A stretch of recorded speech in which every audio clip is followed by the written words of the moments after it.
Assalamualaikum Kak Ocha. Waalaikumsalam.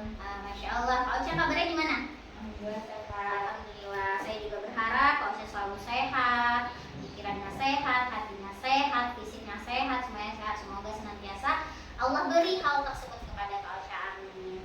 Nah, beberapa hari lalu nih saya dapat email dari Kak Ocha, betul yang mengirim email kepada saya ya? Iya. Betul, katanya Kak Ocha ingin mengeluhkan, menceritakan semua hal-hal yang akhir-akhir ini buat Kak Ocha stres gitu. Umur Kak Ocha berapa? 19 tahun ya, 19 tahun. Berarti kuliah ya sekarang ya. Nah, itu masa-masa umur kita remaja itu, belasan tahun itu masa dimana kita sedang mencari jati diri, masa dimana kita banyak nih problem-problem yang masuk yang kadang nggak bisa kita tangani. Kadang hal tersebut, masalah tersebut bawa kita ke hal-hal yang negatif gitu. Padahal kalau kita bisa mengambil hal baik dari setiap masalah kita bisa membawanya ke hal yang positif, baik. Di sini kami memberikan Kak Ocha waktu sebebasnya untuk menceritakan, untuk mengeluhkan semua hal-hal mumet yang ada di otak, yang ada di hati. Silahkan Kak Ocha ceritakan.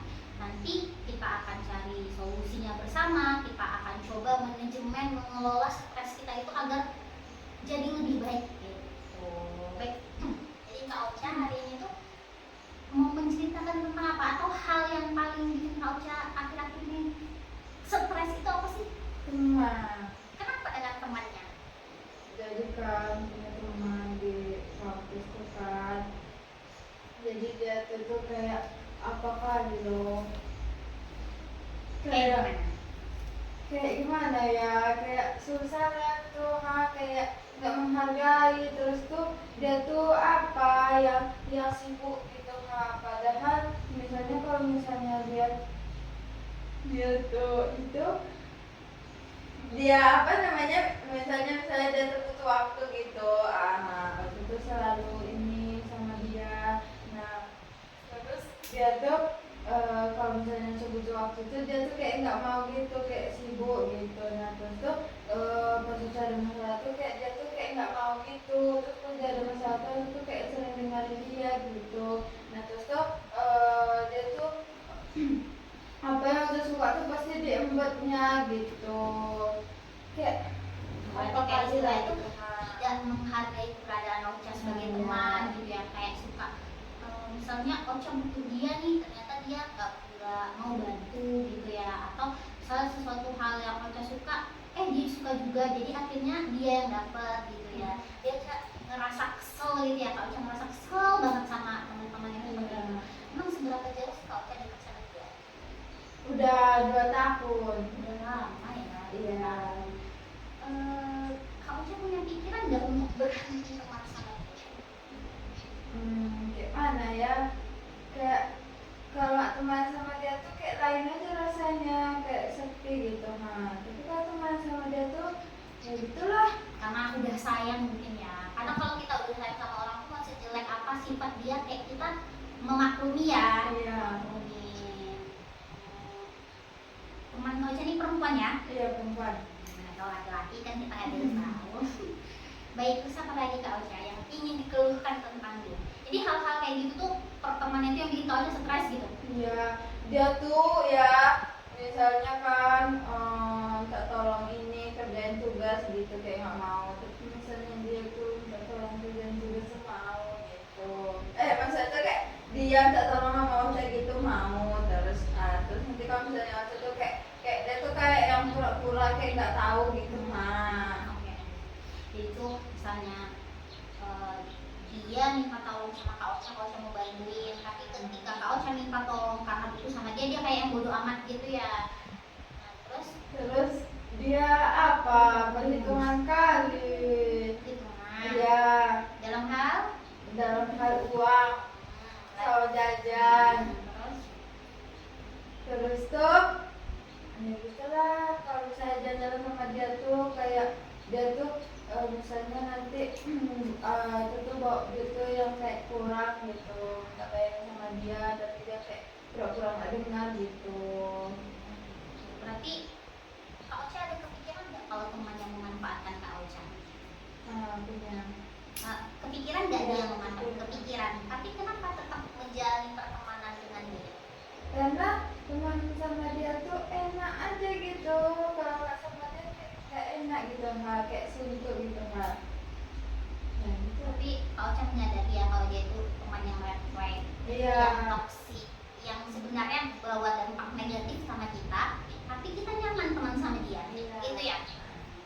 Atau Kak Ocha nggak punya teman yang lain selain dia? Punya sih, tapi nggak ada yang kayak dia gitu nah. Oke. Kayak dia tuh udah dianggap kakak gitu nah. Jadi hal-hal kayak gitu tuh bikin Kak Ocha stres ya, bawa ke kehidupan sehari-hari, kayak mungkin lebih ke belajarnya jadi menurun gitu ya. Berarti di rumah sering marah-marah nggak sama adik kalau misalnya kepikiran kok teman aku kayak gini nih? Sering. Jadi dampaknya itu juga ya. Iya. Oke, baik, terima kasih Kak Ocha nih atas keluh kesahnya. Kita coba cari solusinya bersama. Yang pertama kita tahu nih teman Kak Ocha itu red flag. Terus kayak ya red flag itu kan sudah mencakup banyak hal yang memanfaatkan kita, nggak baik dengan lingkungan kita, ya banyak lah dampak negatifnya gitu. Tapi di sisi lain mungkin dia punya sesuatu yang orang lain tuh nggak punya gitu, yang membuat Kak Ocha nyaman berteman sama dia gitu ya. Dan sesuatu itu mungkin nggak bisa Kak Ocha ungkapin sama siapapun karena Kak Ocha sendiri yang ngerasain gitu ya. Makanya Kak Ocha tuh masih betah temanan sama dia. Nah sebetulnya kalau kita lihat dari sisi positifnya, itu kita harus meninggalkan orang-orang yang seperti itu. Kenapa?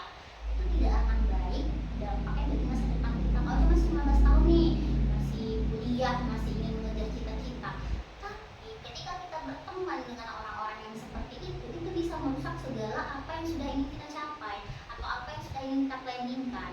Kenapa? Kak Ocha akan lebih stres kalau selalu dengan dia, dalam artian Kak Ocha punya planning ini, tiba-tiba Kak Ocha punya masalah nih sama temannya. Misalnya masalahnya tuh kayak Kak Ocha pengen curhat, tau-taunya dianya sok sibuk dan lain sebagainya. Jadi masalah yang ada di Kak Ocha ini nggak bisa tersalurkan dengan baik. Dalam artian nggak ada yang dengerin cerita Kak Ocha. Nah akhirnya planning yang udah disusun tuh berantakan gara-gara kita udah stres duluan. Kita udah stres karena pertemanan kita, sampai akhirnya planning yang baik yang udah kita susun untuk masa depan itu hancur gara-gara pertemanan kita, gara-gara hubungan kita, lingkungan dengan circle kita itu red flag semua. Jadi seharusnya Kak Ocha meninggalkan teman-teman yang seperti itu. Tapi kalau misalnya memang Kak Ocha merasa kayaknya susah dia meninggalin teman kayak gitu, nah solusinya Kak Ocha harus bisa mengubah dia. Kita berubah itu bertahap ya, proses gitu, nggak harus langsung berubah enggak. Misalnya dari hati, coba dulu ajak bicara dari hati ke hati. Kamu kenapa sih? Kan kamu punya masalah ya, cerita sama aku. Atau Kak Ocha keluarin aja semuanya. Kamu kenapa? Kok setiap aku butuh bantuan kamu nggak mau? Ngobrol ke dia dari hati ke hati. Nah terus nanti ketika di obrolan itu jangan menjudge dia. Kamu loh yang salah selama ini, kamu gak ngertiin aku aja ngertiin kamu. Itu kan bukan sesuatu hal yang baik untuk kita sampaikan ke teman kita kayak gitu. Jadi Kak Ocha ngobrol, oh ternyata dia bersikap kayak gitu sama aku karena dia punya masalah lain yang aku nggak tahu loh. Kita nggak tahu kan? Atau Kak Ocha tahu dia punya masalah lain? Atau dia sering cerita sama Kak Ocha? Sering cerita tentang keluarganya. Tentang keluarganya, spesifik nggak atau secara umum aja? Lebih ke intinya atau cuma umumnya aja, kayak mama aku lagi marah-marah nih sama aku gitu. Intinya memang ke intinya. Nah, bisa jadi permasalahan dia di keluarganya itu yang buat dia bersikap seperti itu sama Kak Ocha. Jadi Kak Ocha punya dua pilihan. Yang pertama, Kak Ocha ingin tetap sama dia, berteman sama dia, senantiasa kasih dia nasihat, iringi dia untuk selalu berubah. Atau yang kedua, tinggalkan dia. Jadi kalau menurut Kak Ocha pilih yang mana? Yang kedua, ninggalin dia itu tidak masalah. Setiap manusia itu punya pilihan masing-masing dan itu hak dia. Nah kalau cuma ninggalin gak apa tinggalin, tapi jangan langsung plek tinggalin gitu, itu sakit, pasti sakit dia sebagai teman kan. Selama ini Kak Ocha berteman sama dia, tiba-tiba Kak Ocha ngejauh, itu dia makin kepikiran. Bisa jadi masalah besar di keluarganya, terus tiba-tiba sahabat dia ninggalin dia, itu makin kepikiran ya. Kak Ocha ninggalin gimana?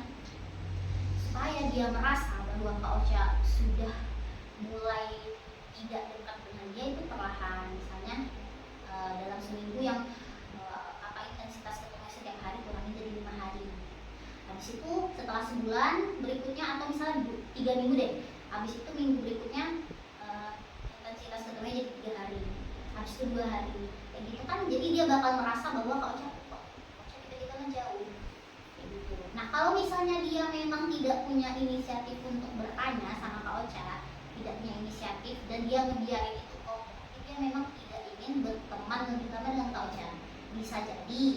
Nah jadi kita bisa melepas dia. Tapi kalau dia tiba-tiba nanya, tiba-tiba menghubungin Kak Ocha, merasa Kak Ocha tuh ngejauh dan lain sebagainya, berarti dia sebenarnya nganggap Kak Ocha tuh ada. Cuman dia mungkin tidak bisa mengekspresikan Kak Ocha tuh sebagai sahabat dia gimana gitu.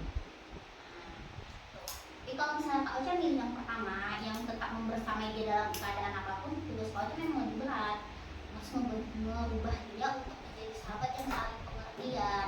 Sahabat itu kan ibarat simbiosis mutualisme, saling menguntungkan, bukan parasitisme yang saling merugikan satu dengan yang lainnya. Itulah persahabatan. Jadi jangan sampai hal-hal seperti itu merusak pemikiran kita, merangkai stres di dalam otak kita. Jangan sampai stresnya kita nggak bisa kita kelola dengan baik, itu masa depan kita pun tidak berjalan sesuai dengan yang kita inginkan. Kak Ocha ingin sukses pasti kan, ingin mengejar sesuatu yang udah Kak Ocha planningan, yang udah dicita-citakan kan. Nah jadi diusahakan jauhi circle pertemanan yang red flag. Kalau Kak Ocha bisa mengubah si circle itu menjadi hal yang positif, oke bagus. Tapi kalau Kak Ocha meninggalin juga tidak apa-apa, tidak disalahkan, karena itu hak Kak Ocha. Gitu ya Kak Ocha. Ada lagi yang ingin disampaikan? Sejauh ini berarti cuma perihal pertemanan yang bikin stres ya? Iya, karena apa namanya tuh kayak gitulah. Karena ini ya, Kak Ocha nggak tahu nih mau cerita ke siapa karena cuma dia teman dekat gitu ya. Nggak mungkin Kak Ocha cerita ke teman yang lain yang nggak dekat gitu kan, nanti justru berpandangan negatif tentang teman Kak Ocha ya. Nanti orang tuh nanti kayak ini kok punya teman baru, kok nggak bilang ke kami gitu. Takut ada kecemburuan sosial antara satu dengan yang lainnya ya. Wajar dalam pertemanan, apalagi masih usia muda. Insya Allah nanti Kak Ocha bisa, karena sudah kejadian ada teman yang seperti ini, kedepannya itu akan lebih mudah untuk menyeleksi teman. Oh dia baik nih buat aku, oh dia sama loh kayak teman aku yang dulu, jadi nggak usah ditemenin, atau bukan nggak usah ditemenin, nggak usah disahabatin gitu. Teman sama sahabat beda pasti ya. Gimana Kak Ocha? Ada lagi yang mau disampaikan? Harus sejauh ini cuma perihal pertemanan aja ya. Oke, mungkin sudah cukup sharing kita ya. Oke, saya doakan semoga Kak Ocha selalu sehat, selalu berada dalam lingkungan yang baik, dalam lingkungan yang senantiasa membawa hal-hal positif dalam hidup Kak Ocha. Amin. Dan semoga Kak Ocha dapat mencapai planning baik untuk masa depan yang cerah. Amin. Allahumma amin. Baik, mungkin itu saja hari ini ya Kak Ocha ya. Terima kasih sudah mau datang. Dan kalau misalnya memang ada hal yang ingin diceritakan lagi, ada hal yang ingin dikesakan lagi, boleh datang ke kami ya. Baik, seperti itu aja Kak Ocha. Terima kasih ya Kak Ocha. Assalamualaikum warahmatullahi wabarakatuh. Waalaikumsalam.